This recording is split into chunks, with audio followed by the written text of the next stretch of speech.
So the first question I would like to go into really is that when people think about the work of inclusivity and diversity, they sometimes in the CSR world, they think about it as a very project-based approach.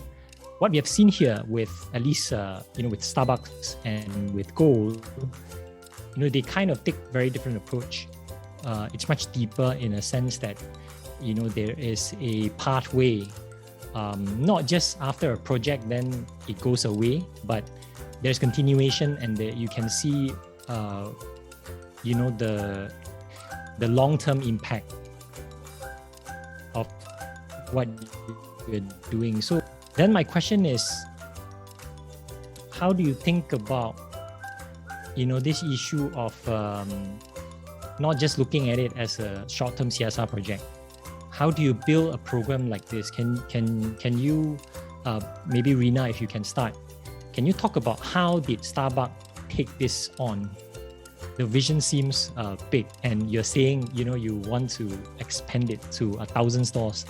That's a big vision, and it requires a lot of focus from even the top management. So we'd love to know how you guys think about this.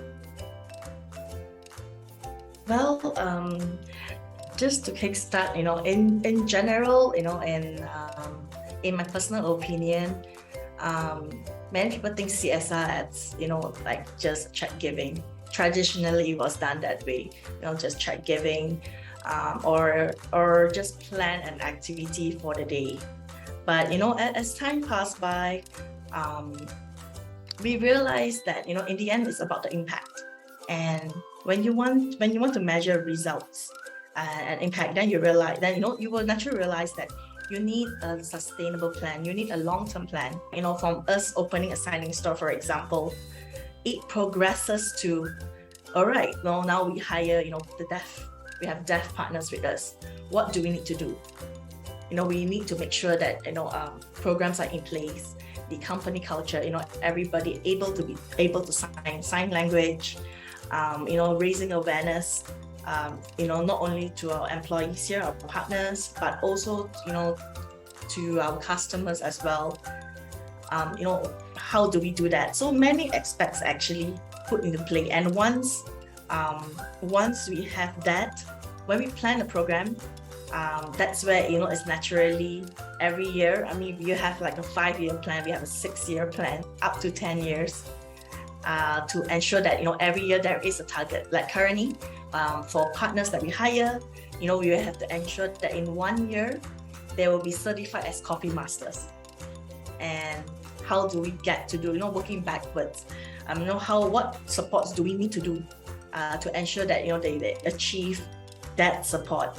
So, like say, like after that, you see the results, you see that how our deaf partners actually transform from the first day we hire them, how they actually bloom into flowers.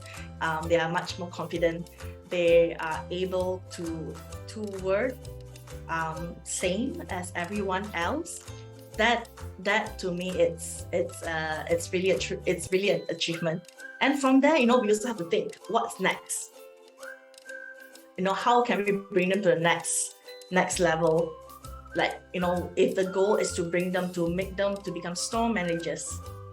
So, we actually plan all that. It's really a step-by-step journey of, achieving small goals every year to actually achieve our bigger mission.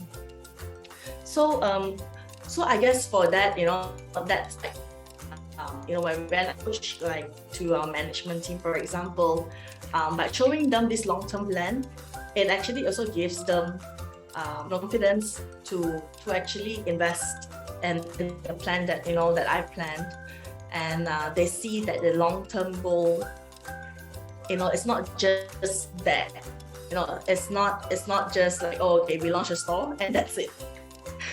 It's like, that's it. But it's really involving them to show them progress yearly on, how this project will give a big impact in the long run. Yeah.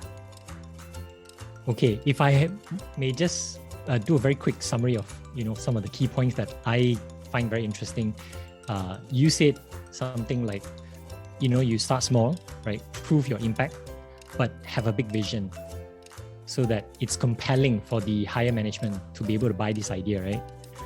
Yes. That's really good tip. I think for anyone who is working for a corporate CSR and aspire to the kind of program that you're running in Starbucks, this is very good tip.